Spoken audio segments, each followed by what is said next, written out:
Thermal energy is also called heat. It is the energy due to which we feel hot or cold. If the energy flows into our body, we feel hot, and if it flows out our body, we feel cold. Heat is thus an important form of energy connected intimately with our life and comfort. For example, when we touch ice, we feel cold because heat is taken from our body. Similarly, when we come near the flame, we feel hot because heat is taken by the body. In this lesson, we will study about the heat, its various effects and its role in our lives.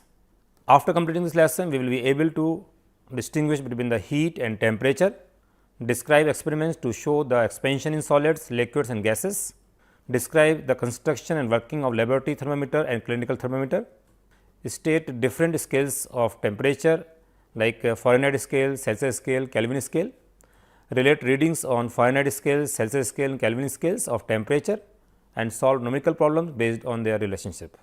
Give example of latent heat and its application in our daily life and define specific heat and give SI units. Concept of heat and temperature now we are discussing. Heat is basically a form of energy. We can understand about the energy from as follows. When water is boiled in a kettle, the steam built up and the kettle rises as it lifts up, and when the steam escape out, then lid falls down. Here heat is doing the work, so it is a form of energy. Temperature and heat are actually related. Normally, if more heat given to a body, its temperature become higher. The degree of hotness or coldness of a body called temperature. So, temperature is a quantity which tells us how hot a body is. If a body is kept in a contact with the colder body for some time, we will find that the hotter body does not remain hot. That hot, the colder body becomes somewhat hotter. So, heat is transferred from a hotter body to a colder body, means from a body that is higher temperature to a body at lower temperature. And the temperature is the degree of hotness of a body which determines the direction of flow of heat. Heat always flows from a body at higher temperature to a body at lower temperature. So, we can see now how heat and work are related. As we know that heat is a form of energy which can do mechanical work. So, these two are interconvertible, heat into work and work into heat. The devices which convert heat of steam into mechanical work are steam engine. We can convert mechanical work into heat also. If we rub our hands together, they become hot. In this fact, work is done against the friction is always converted into heat. The equivalence of work and heat are noticed and experimentally established by J.P. Joule.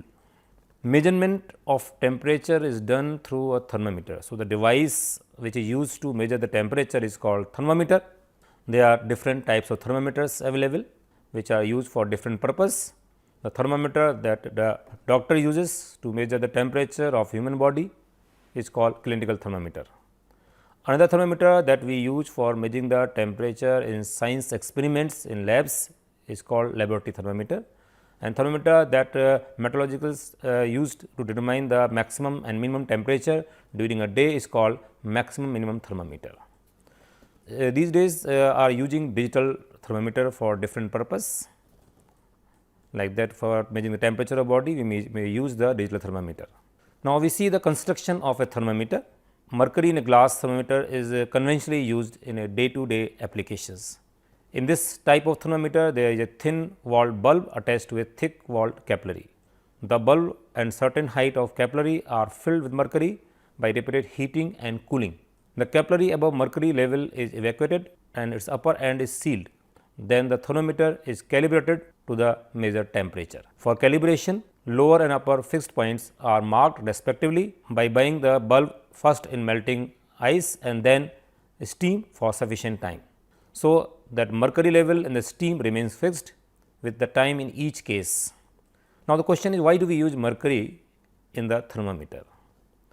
The following properties make the mercury the most appropriate liquid for accurate temperature measurement over a wide range. First thing, mercury is sensitive to temperature. It absorbs a small heat from the body in contact and has large uniform expansion over a wide range. Second thing, it is opaque and does not stick to the wall of the container. So, that is why we use mercury. Now, temperature scales.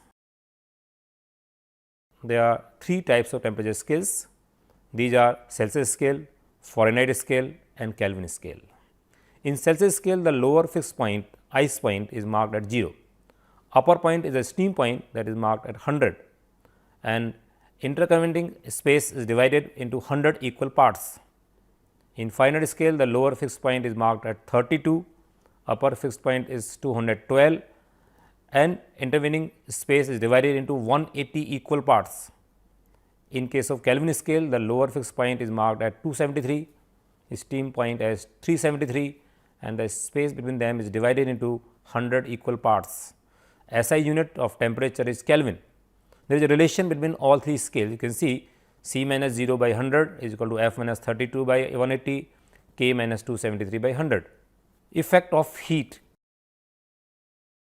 When a body is heated, change may occur in some of its properties. These changes are the effect of heat. Some of the effect of heat, as you might have observed, are: number 1, rise in temperature. When a body is heated, its temperature increases. That is why it appears warmer when touched. Second thing, change of state. When heat is supplied to continuously, temperature rises till a stage when it may change into its liquid state. Now, melting point. This characteristic constant temperature at which a solid change into the liquid state is called melting point of solid. The heat that is transferred to the substance during melting is called latent heat of fusion. Latent heat of fusion of a body, a substance, is defined as the amount of heat required to convert a unit mass of substance from solid to liquid state at its melting point. Similarly, boiling point, when the heat is supplied to a substance in liquid state, its temperature rises, but there is a possibility that it changes into the vapor state at constant temperature. This characteristic constant temperature at which a liquid changes into the vapor state at atmospheric pressure is called boiling point of the liquid. Latent heat of vaporization of liquid is defined as the amount of heat required to convert unit mass of substance from its liquid state to the gaseous state at constant temperature. You can see here, when we heat the solid, then the temperature changes, and after that the change of state takes place. Similarly, when we heat the liquid, the change of state takes place. Now, we discuss about thermal expansion. So, there is an activity. You can see, we take a metallic ring fitted with a handle and a sphere of some metal fitted with the chain, such that the sphere just passes through the ring. Now, we heat the sphere in steam for some time and place it over the ring. Does it passes through the ring now? It does not, because the size of the sphere has increased on heating. In fact, every material except water, which contract on heating between 0 to 4 degrees centigrade, expand on heating. The increase in the size of body on heating is called thermal expansion. The expansion of different material is normally different. This fact can be easily noticed with the help of bimetallic strip. Bimetallic strip is a strip which having the two layers of two different metals one over other. So, when we heat the bimetallic strip made of the steel and aluminum, when we clamp one end of the strip and heat it uniformly with the help of Bunsen burner, it bends with aluminum layer outward. It shows that aluminum has increased in length more as compared to steel, causing bending. Another thing is coefficient of linear expansion.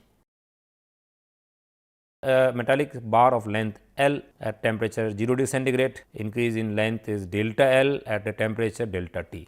Then delta L is proportional to L into delta T. So, delta L is equal to alpha into L into delta T. So, L alpha is a constant for the material of the bar and called the coefficient of linear expansion of the bar. The coefficient of linear expansion of material is defined as the change in length per unit original length per degree Celsius rise in temperature. The SI unit of coefficient of expansion is per Kelvin, which is same as per degree Celsius in magnitude. The coefficient of volume expansion of a material may be defined as the change in volume per unit original volume per degree Celsius rise in temperature. Similarly, here we have gamma, that is delta V upon V into delta T to show the expansion in liquid. We take a small transparent bottle, we can take injection bottle, fill with the water with the up to the brim, make a small hole in its cork and insert a thin transparent plastic pipe in it. We can use the empty ball pen refill for that. so that the lower end of the pipe dips in water and water rises in the pipe to a certain height. Mark the level of the water in the pipe indicated as A suppose. Now, heat the bottle. What do we find? Does the level of water of the pipe come down? Why? We see it, we observe it, keep on heating the bottle continuously. Does the level of water start increasing after reaching a certain minimum level, or does it shoot at the initial position A and rises further up to height C? Why did it happen? Can you infer from the experiment that the water expand more than glass for the same temperature rise? As you have seen initially the because when we heat the bottle expand, that is why the level falls. Now, we have another activity to show the demonstration of expansion in gases. Take a thin walled narrow bored glass tube and entrap in a drop of mercury in it. The heat one end of the tube and pressing it hard surface to seal the end. Let the tube cool to a normal temperature. Hold the tube vertically and mark the position of the mercury in the tube. This way we have entrapped column of air between the mercury drop and sealed end of pipe. Now, even if we warm the air column by holding it in our hand, we can see the drop of mercury shifting its position. Does it move up or down? That concludes from this experiment that show that the gases have higher expansion even for a small rise in temperature. We can also see the example of thermal expansion in our daily life. You can see, suppose we have a bottle and the cap is tight, we dip the bottle in the boiled water, it expands and it becomes loose. Similarly, we have the thermostat that is also based on the principle of thermal expansion. We have another example like that, the wheel and there is a two space is provided between the two railway tracks, because in expansion the length increases. This is a gap between the two railway tracks. Now, we discuss about specific thermal capacity of a material. First, we discuss about thermal equilibrium. When we keep two body in contact at different temperature, heat is transferred from a body of the hot body to the cold body till both of them acquire the same temperature. The two bodies then are called in thermal equilibrium. In acquiring the thermal equilibrium, the hot body loses the heat and cold body acquires an equal amount of heat. That means, the heat lost by the hot body is equal to heat gained by the cold body, provided that there is no loss of heat to the surrounding. So, we define specific heat. It can be seen that the temperature of hot body is more, the rise of temperature of cold body will be more, means heat is transferred from a hot body to a cold body is directly proportional to the temperature difference. More the temperature difference, more the heat. So, heat is proportional to difference in temperature. Similarly, it can be shown if the mass of the cold body is more, it will absorb more heat from the cold body. So, Q is proportional to M and Q is also proportional to delta theta. So, Q is proportional to M delta theta. So, Q is equal to M S delta theta. So, S is a constant here and which is called the specific heat capacity of the material. So, specific capacity of material is defined as the amount of heat required to raise the temperature of unit mass of a substance through unity. The SI unit of the specific heat capacity or simply specific heat is joule per kg per Kelvin. The specific heat capacity of different materials may have different values. So, what is the conclusion? First thing is that heat is a form of energy which gives us the sensation of warmth. Temperature is the measure of the degree of hotness or coldness of a body. Heat and work are related to each other. The device which is used to measure the temperature is called thermometer. There are three types of temperature scales like that Celsius scale, Fahrenheit scale and Kelvin scale. The increase in the size of body on heating is called thermal expansion. When a body is heated, the temperature increases, so its state changes or thermal expansion takes place.